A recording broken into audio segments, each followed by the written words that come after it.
চলে এসেছে পবিত্র শ্রাবণ মাস। এই মাসের অপেক্ষায় অনেক ভোলে বাবার ভক্তরা অপেক্ষা করে থাকেন। তার মধ্যে কিন্তু আমিও। এটা তো ঠিক, ভগবানকে মানতে গেলে একটা মাসের প্রয়োজন হয় না। যে অন্তর থেকে মানে তার সব মাস সমান।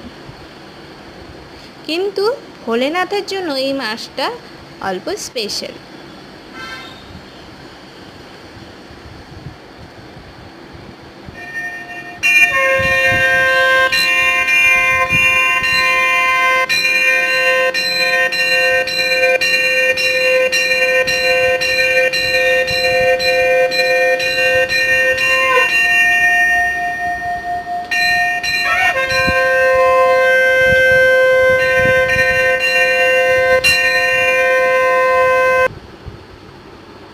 তো এই ভিডিওটাতে তোমরা দেখেই নিলে মা খুব সুন্দর করে ভোলেনাথের পুজো দিল।